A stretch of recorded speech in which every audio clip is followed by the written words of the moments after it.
This is the final episode of resurrecting this Toro recycler mower that had the mouse nest up around the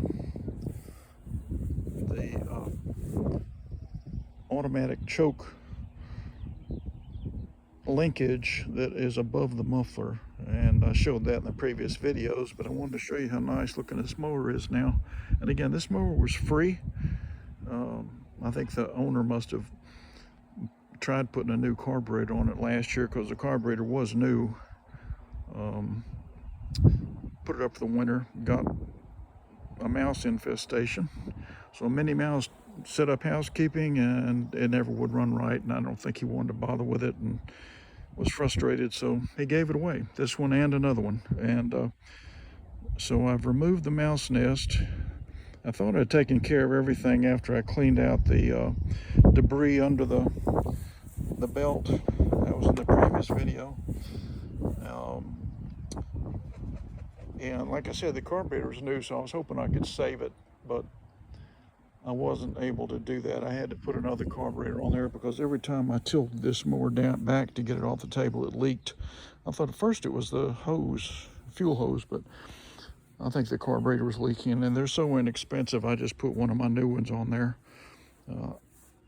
I can get them off the internet for about $8 or $10, and they're fine as long as you use the right kind of gas. So let's walk this mower out and see if we can get her to start up. Again, this is a Toro recycler. It's a 3-in-1, which means that it will bag, it will mulch, and it will side discharge. And these are big, tough, heavy mowers. And I hated to see this thing just get thrown away. So I've tried to save it, and we're going to find out if I was able to do that when I go out here and pull the cord. I've got a clamp on the handle, so I'll be able to pull it and continue taping.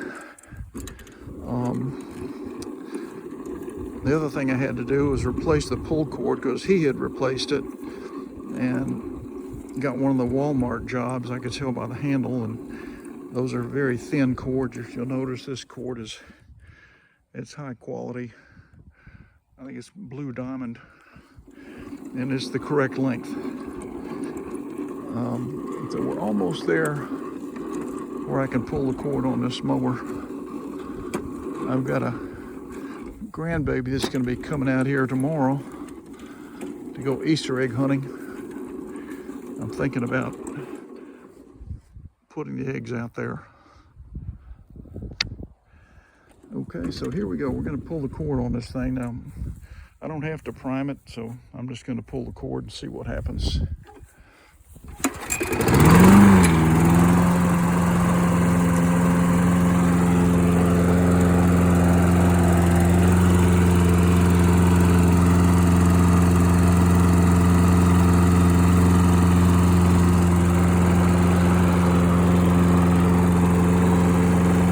Here's the front wheel drive.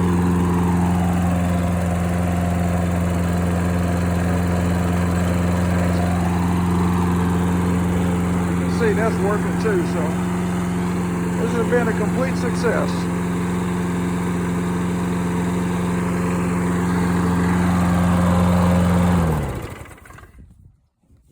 Anyway, this thing runs great, as you can see.